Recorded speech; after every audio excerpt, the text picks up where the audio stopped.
I've driven past here dozens and dozens of times on my way to somewhere else, this near island jutting out into Lake Ontario, which has been a place of refuge since the American Revolution. It's a tiny, perfect haven for people seeking life as it should be, with beaches and vineyards and front porches. And quite frankly, I think most of them would be just as happy to keep it a secret so that it never changes. But I would like to see what I've been missing, which is why I've come to Prince Edward County.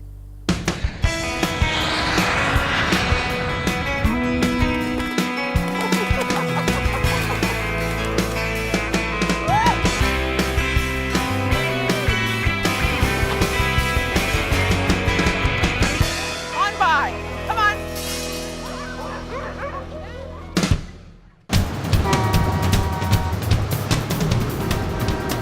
This is a picture of life in the big city. And this is me in my car plotting my escape. Until quite recently, not many people had heard of Prince Edward County. But over the last 5 years, it has become the place for savvy Torontonians to head when they yearn for the simpler pleasures in life. Gracious old homes, a sense of history, peaceful vistas. These are like herbal tea for the urban soul. It's easy to see why the county, as the locals call it, has remained hidden. About 2 hours down Highway 401, heading east from Toronto to Kingston, you could easily miss the turnoff at the Loyalist Parkway.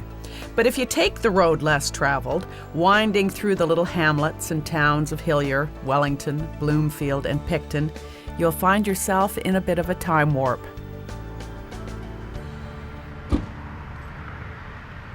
I checked into the Claramount Inn in Picton, one of the many examples of gorgeous architecture here in the county. You can almost feel the history oozing from the walls. This region was first built up in the 1700s by the original escapees, the United Empire Loyalists.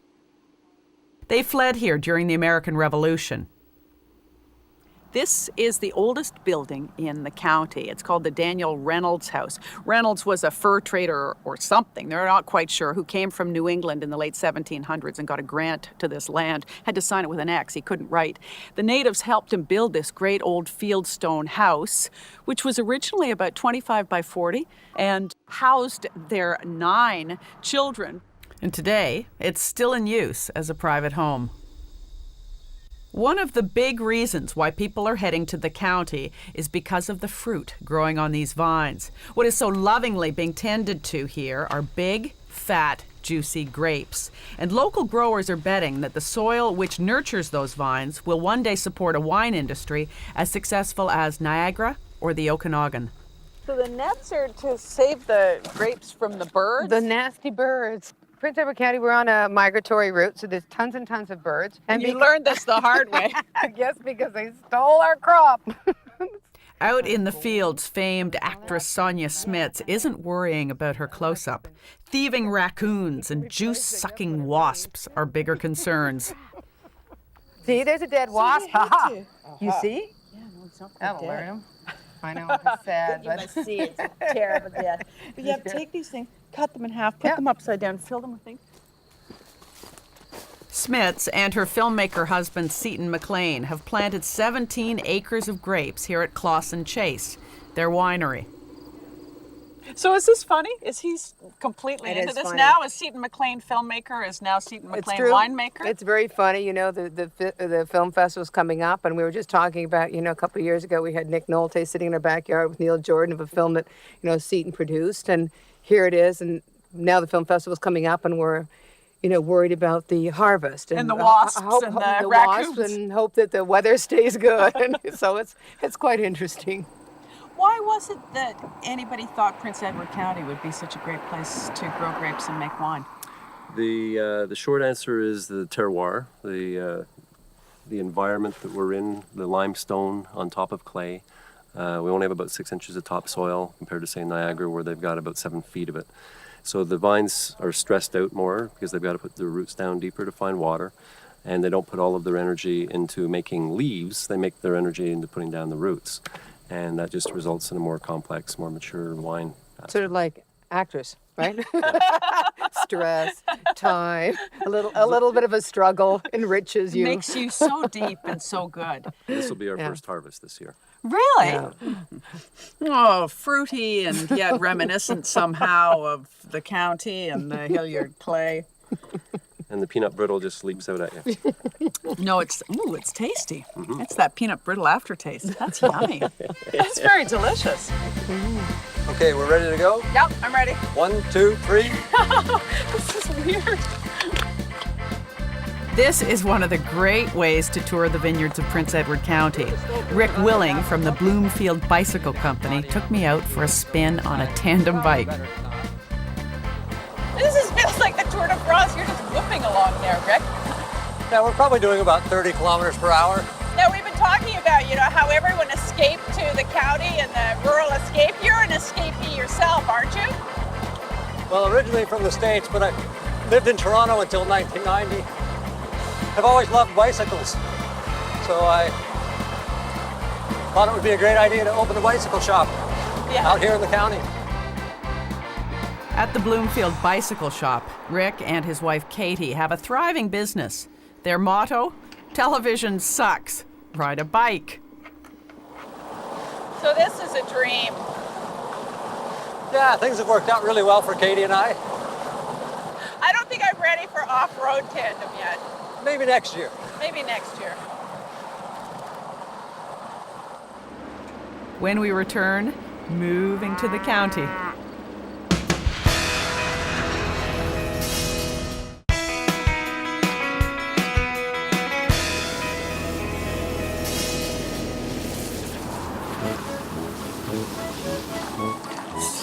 Just saw this from the road, so I thought I'd ask the obvious questions. Hi there. Hi. How are you? Good. So what's the occasion? This is for the Prince Edward County show. So it's the annual shower, the annual bath. Yes. God, she's enormous. I was thinking she looked like she might need to be milked, but what do I know? Connecting with the farmers who actually produce your food is another selling point for urbanites. Driving around here on the cusp of autumn is a feast for your taste buds. It's the harvest, not the changing leaves, which tell you that fall is in the air.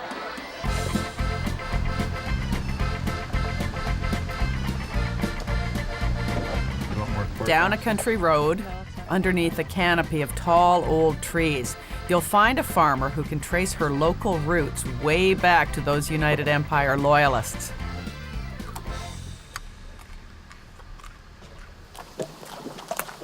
I'm in Black Creek. This is the famous Vicky's Veggie Stand. Vicky Emlaw here. Hi. Hello, I'm Valerie. Hi, Valerie. How are you? I'm great. How are you God, doing? It looks gorgeous this time of year. Oh. Now, I hear you do tomato tastings. I mean, I've heard of wine tastings, but I've never heard of a tomato tasting. Yeah. So I wondered if I could try. Yeah, we've got some right here.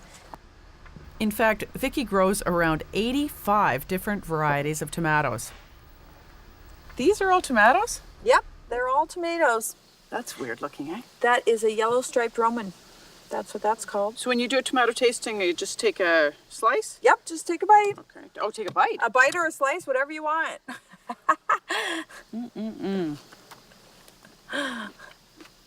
That's delicious. Yeah, well, Where do you get seeds for something like this? all over the place. Different heirloom seed companies, and I belong to something that's called Seeds of Diversity, and it's home gardeners that trade seeds back and forth across Canada and a few in the States. And then the reason why they still exist is because we're trading them and keeping them alive. And this is part of growing heirloom varieties of vegetables, is the diversity that you can have. So that not everything looks and tastes like that same Yeah. tennis ball that Yeah. you buy in Yeah. cellophane. Our cardboard. If you want to experience all the local tastes, just ask for directions to the little village of Milford. Here, in what used to be the general store, you'll find Michael Potters, who was one of Toronto's hottest chefs, cooking at Accolade and Winston's. At this time of year, I can tell you every single thing that's on the plate, where it came from, who grew it, And I think that to me is an amazing thing. It's like you'll never see the squash in the city. It's an heirloom variety of squash. It's really cool. Look at the dimples on it, huh? Glowing reviews from big city food critics weren't enough to keep Michael and his wife Karen in the city after they had a child. We came out here without any intent, not with the intention of opening a restaurant in a general store, but with the intent of finding a different way of life. So I needed a job, just to pay the mortgage for a while. So I was starting to pick mushrooms at the Wellington Mushroom Farm. That's That was depressing. This big hotshot chef from Toronto is picking through the manure. Doesn't matter who you are, I guess. we have a saying now, like, just pick the mushrooms. If everything goes wrong, just pick the mushrooms, and that's all we do.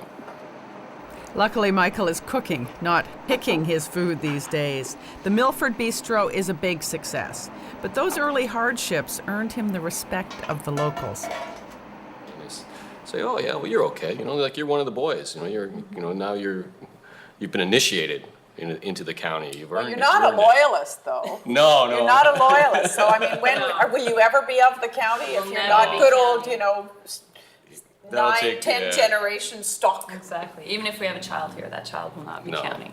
It's Their very- children's children, maybe. But it's, there's a lot of history here, a lot of really deep, long history. And if you go to any of these tiny little cemeteries around here, you see the family names that sort of reach back a very, very long time, and you start to Late realize that. 1700s, early 1800s. Yeah. You know.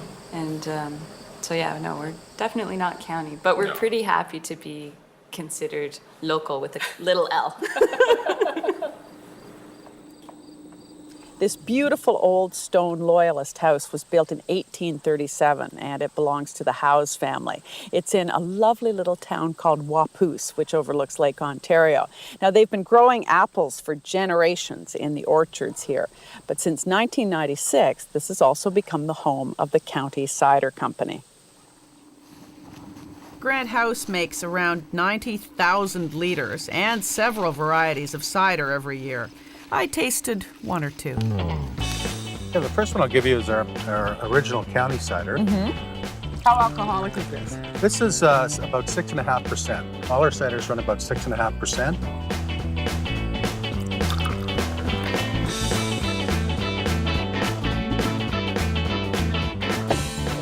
Just a little. That's enough. Yeah, perfect. I'm taking 2 sips for your every one. I guess Okay. you must know more than I do.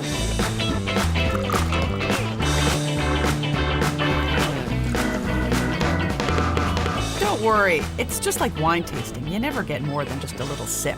I like that one. And I want to try the award-winning stuff. Yes. The ice cider is, just by way of background, this is made, of course, the same way they make ice wine. The only difference is we allow the apples to freeze on the trees, and we pick them in January, very cold, and as a result of the freezing and the thawing and the freezing, it really concentrates not only the sugars but the apple flavors as well. It's a rough life in the county. It is tough, I'll tell you. It really is. Poor you. Yeah, well, someone's got to do it. So, cheers.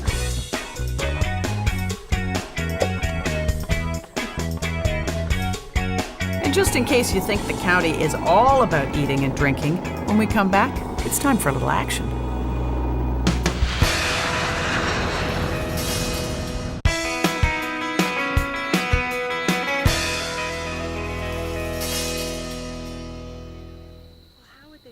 One of the big attractions in Prince Edward County is the incredible Sandbanks Provincial Park. The dunes here are unbelievable.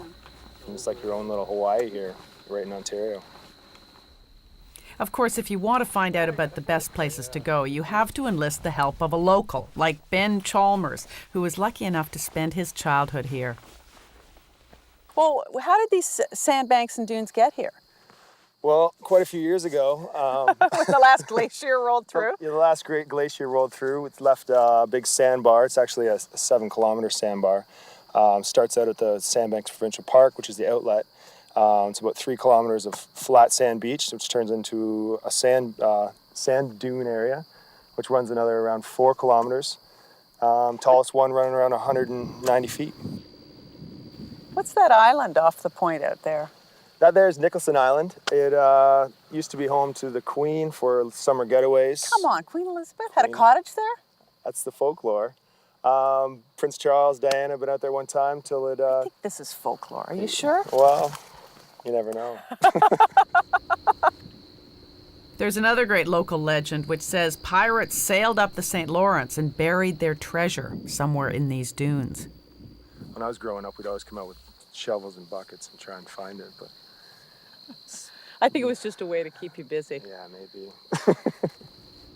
This area is very popular for water sports. We've got Westlake behind us here, which is known for kiteboarding, wakeboarding, windsurfing, water skiing, tubing, just about anything you can do. And that's on the kind of an water. outlet of Lake Ontario, which is only just over the dune about 500 yards that way. That's right. And on the other side, there's also a lot of big wave windsurfing and lake surfing as well that goes on out And there. sailing. And sailing, catamaraning, all sorts of stuff you can Now, do you on the mentioned water. wakeboarding. He's a champion. He's an instructor.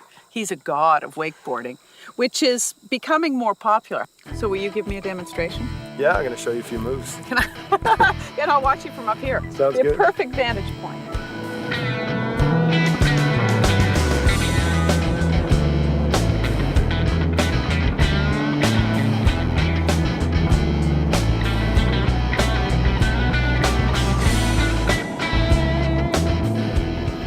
I'll just say I'm glad it's not me.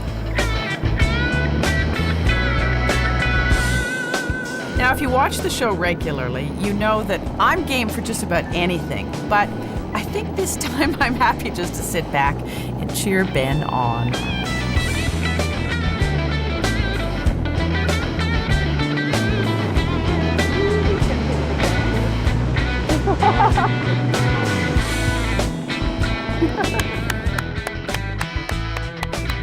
Way to go.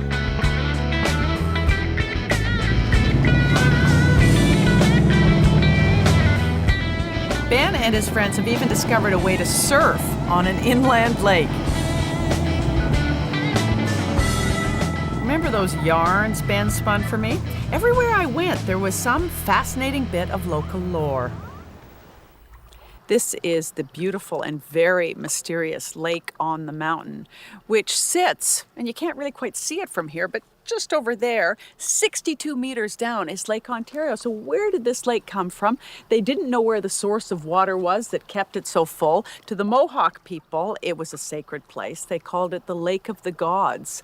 And for years, people have been trying to figure out how deep it is, where the water comes from. One explanation, which they say is the most commonly accepted scientific explanation now, is that it's a giant sinkhole formed by rain. But that just doesn't begin to do justice to this fabulous place, so I won't accept that. In just a moment, we'll be back with some county nostalgia.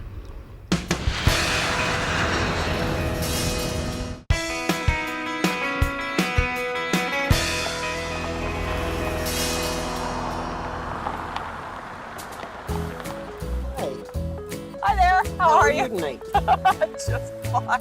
I love this bus. Your office is a very nice box office. Which show do you want to see? I think 40-Year-Old Virgin. Okay, that's on screen 2. Screen 2. Yeah. Is that my ticket? Yes, ma'am. Thank you very much. Thank you very much, and enjoy the show. You don't get much more retro than this. The last picture show before the leaves fall. Drive-in movies may seem like a thing of the past, but this place is a county favorite. Check one, check. I know it works, I just like doing that. I always wanted to be a roadie, I've got the haircut. Somehow I ended up managing the drive-in.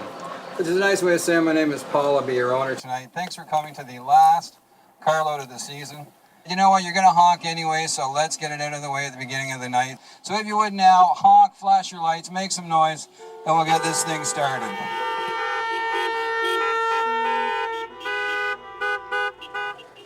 Paul Peterson is the owner of the Mustang Theater, the drive-in, The just drive-in. outside of Picton, Right. which is a historic site, being here since when?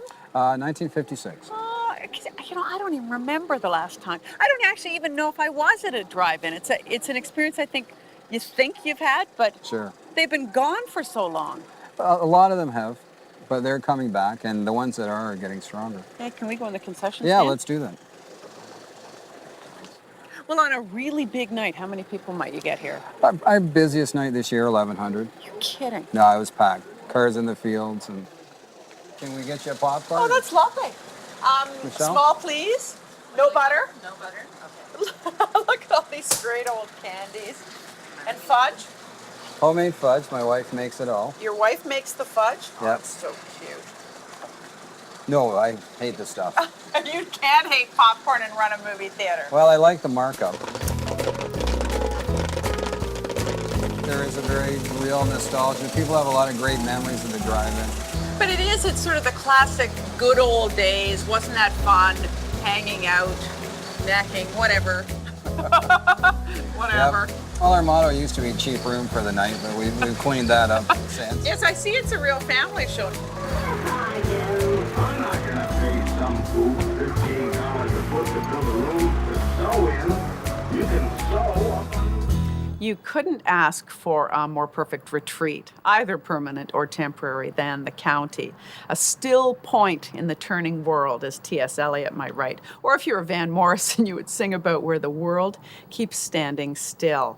It is bucolic and quaint, and the people are incredibly friendly. My car is full of stuff that people have given me to take back to the city. Maple syrup and wine and beets and apples and Nancy's fudge from the drive-in. It's not the land that time forgot, but it is timeless and a very pleasant place to be.